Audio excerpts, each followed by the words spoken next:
Grand Rising, good afternoon, good evening. Wherever, whenever, and whoever you are, welcome to Awakened Abundance, your go-to channel for all things abundant, where we're all about that self-improvement, law of attraction vibe over here. So if this is your first time at our channel, thanks for stopping by. Have a good look around.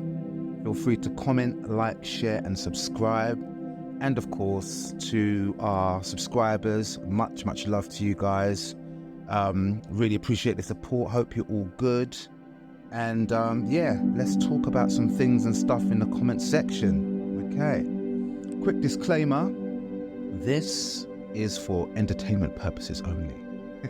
We are not offering any kind of official advice. We're just simply grateful students of life, sharing our journey, sharing ideas, and hoping to inspire people as the channel grows. So that is the business. Right, so for today's topic, it felt a bit random, but it just stayed with me. I've been thinking about the story of the tortoise and the hare.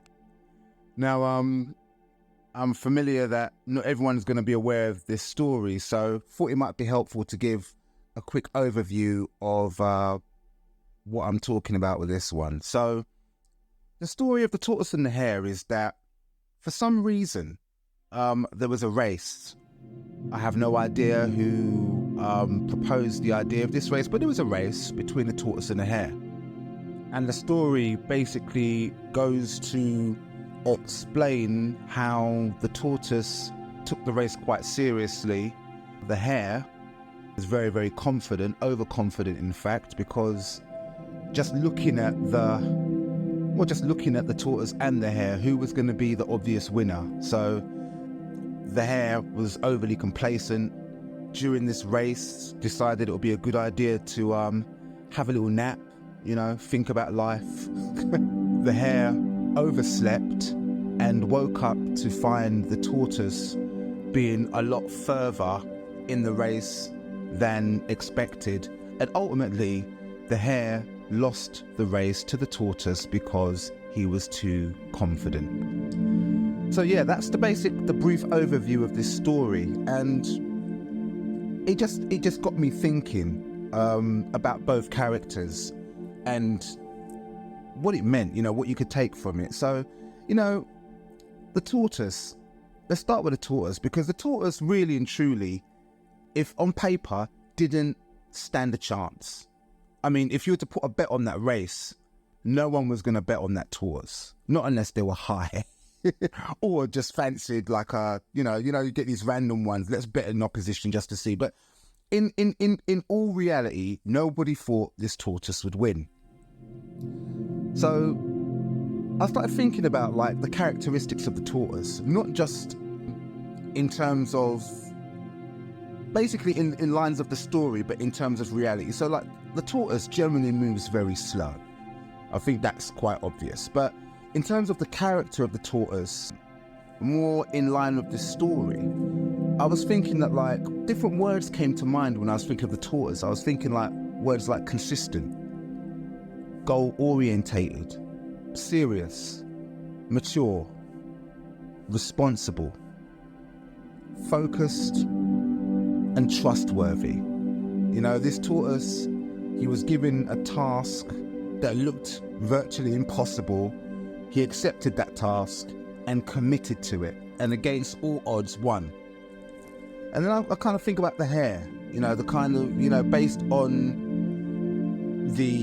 what we know about the hare. I mean, the hare generally is much quicker than the tortoise. I think we could all agree on that. But in terms of the story and how the story depicted the hare, looking at what we learn through the story, I found the hare to be lazy, overconfident. I would propose that he was kind of arrogant, dismissive, short-sighted, immature, and inconsistent. These are the kind of words that stood out to me as I thought about the hare.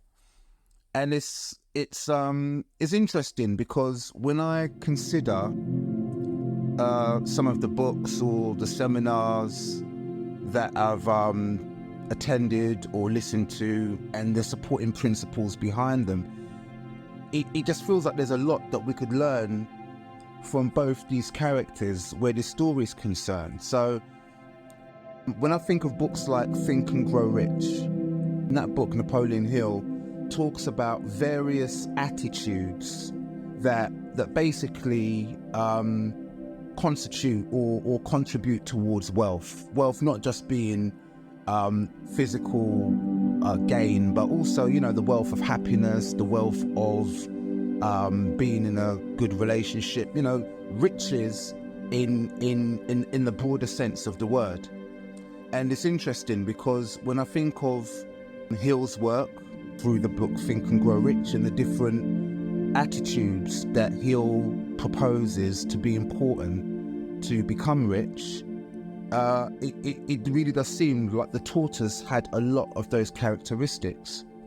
I look at the book, The Science of Getting Rich, where it talks about there being processes that one needs to go through in order to greatly enhance your chances of becoming rich. And again, when I look at the tortoise, has a lot of those characteristics. I mean, it's actually quite interesting because one of my favorite motivational speakers, passed away now, is probably Jim Rohn, although I'm a big lover of Bob Proctor also. And whilst thinking about this story, I could almost hear Jim's words of wisdom where he says that in life we must undergo one of two pains: the pain of discipline or the pain of regret. And again, going back to the tortoise, he committed, he was disciplined, and even though he knew that he could have got outrun at any time by the hare, he stuck to the task. So I suppose when you flip that, you can see that the hare is representative of a lot of things that ultimately lead to loss, failure, and results that we don't want. I mean, he had a natural ability which he took for granted, and because he took his natural speed for granted, his behavior was all the things that basically led to his demise. So it's just really interesting in how a story like that,